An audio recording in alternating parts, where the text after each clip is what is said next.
originally talking about the spiriting out of the two spacecraft out of Berlin before the Allies arrived. We said that they were put aboard two submarines. They spent 6 months at sea, and they finally landed in Argentina.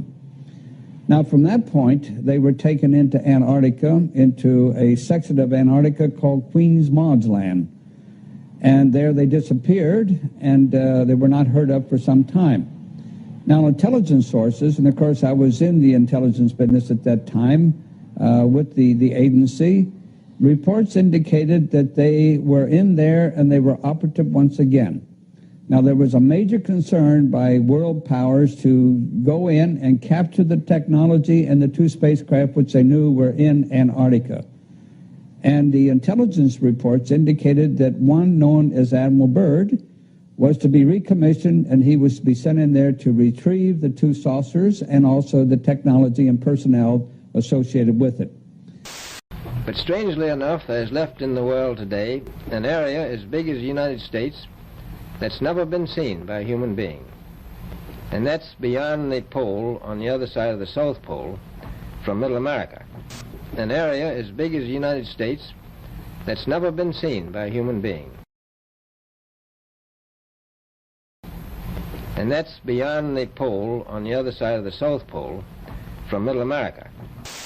Later reports indicated that Admiral Byrd was given 8 months and unlimited funding to go in and pull this thing successfully off.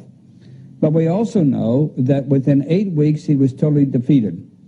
Now, the supposition at that point was that there was an advanced civilization and technology, most probably alien. They were with the Third Reich and the SS who was in Antarctica, and that those great and developed technologies were used to defeat Admiral Byrd. And of course, as it turns out, even to date, they're still there. We never did successfully get them. It was a year and a half ago, in January 2015, I received an email from a retired 60-year-old U.S. Navy petty officer, first-class flight engineer. He asked me to only call him Brian to protect him because he works in an aerospace company today. He entered the U.S. Navy in 1977 and retired 20 years later in 1997 from the military. He and his C-130 crew encountered high strangeness in Antarctica from 1995 to 1996 several times. They all saw rapidly moving silver disks over the trans-Antarctic mountains. Brian and his crew also saw a huge football field-sized hole in the ice, only about 5 to 10 miles from the geographic South Pole, that was supposed to be a no-fly zone. But during an emergency medevac crisis, to speed up their trip, they flew across that no-fly zone and saw apparently what they were not supposed to see. A huge hole in the ice that looked like it was an entrance to an underground installation. Later at camp near Marie Byrd Land, some dozen scientists disappeared for 2 weeks. When they reappeared, Brian's flight crew was assigned to pick them up, and all were silent and appeared scared. Brian and his C-130 crew received orders to not talk about the silver disks or the huge ice hole or the missing scared scientists. Repeatedly, the crew was sternly told that they did not see what they kept seeing. But Brian was never asked to sign an official non-disclosure agreement. So now that he's retired from the Navy while still working in civilian aerospace, Brian wanted to share what he has seen and experienced with me at Earth Files, because he is convinced that an alien presence is living and working on this planet. The stories that I have uncovered about the inner Earth is that they were trying to establish contact with a civilization living in the inner Earth, which was considered a... So basically, this is a colony, a presence in the hollow Earth that has been established with a shoulder-to-shoulder cooperation of the Russians and Americans, organized, orchestrated, and performed through the quiet cooperation of the Illuminati government. After World War II, A military expedition under Admiral Byrd tried to recover the vanished technology. The extraterrestrials let him enter the inner Earth to the Golden City. They delivered a request message for disarmament to the government of the United States. Admiral Byrd had to remain silent until his death, but after he died, his nephew published his diary. He was one of the last great explorers, an authentic trailblazer, and ticker-tape parade hero like his friend Lindbergh. Everyone knew about Admiral Richard Byrd in much the way that in another generation everyone knew about John Glenn. The handsome admiral's expeditions to the North and South Poles held the nation spellbound and sold lots of newspapers and books. And no wonder. It was true high adventure, combining the advances of science and extraordinary daring-do in settings almost unimaginably far away, strange and breathtaking. This is the sort of account he himself wrote. It could set pulses pounding then. It still does. As the skis of the plane left the snow, I saw my shipmates on the ground jumping, shouting, throwing their hats in the air, wild with the joy that we were off to the South Pole.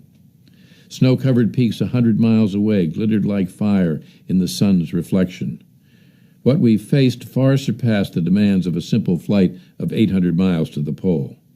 We would fly over a barren, rolling surface, then climb a mountain rampart, and continue across a 10,000-foot plateau.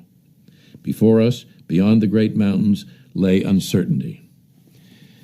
But then uncertainty lay at the heart of everything undertaken by this fiercely determined man. He was of no more than average height, with blue eyes and a splendid physique. At age 40, he could still chin himself with one arm. That he was more complex than he appeared comes as no surprise. It only makes his story all the more interesting. Alone on the Ice, by producer Nancy Porter.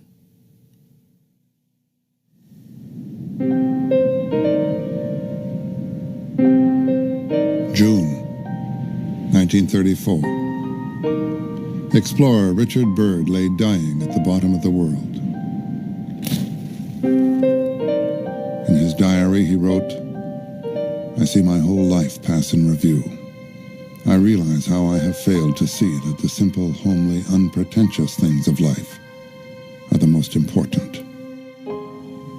I think Dad was as well prepared as he could have been, but no one could have been prepared for that kind of experience.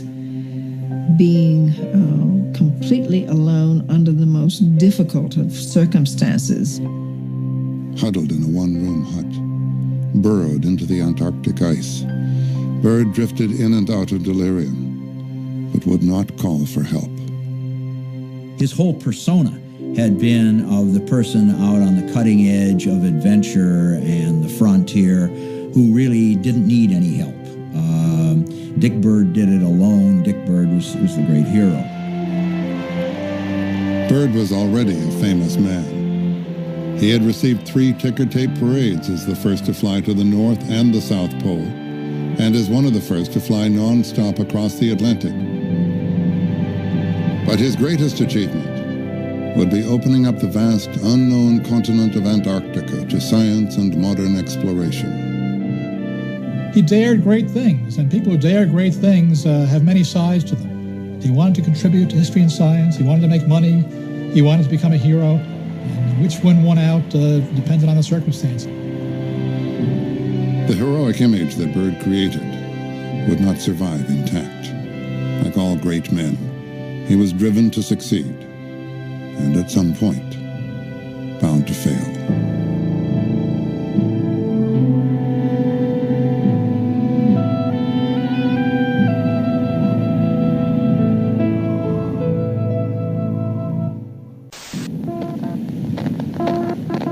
On June 21st, Byrd radioed Murphy a surprising message.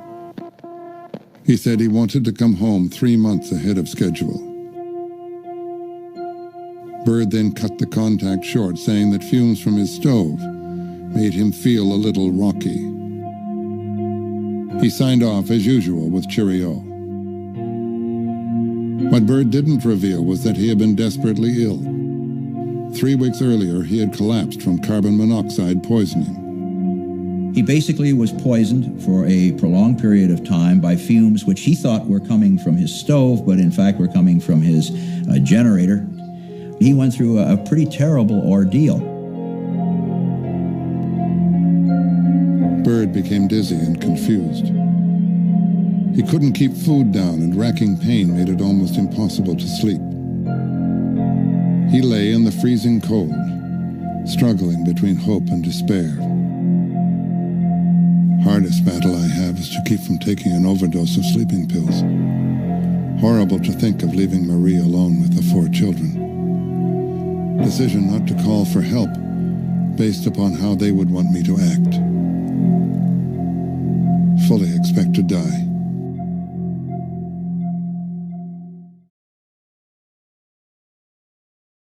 Thanks for watching. If you like this video, please share it with others, like and subscribe. Also, check out our forums and make sure to get a copy of the 10 ebook collection on Freemasonry so you can truly understand and know your enemy.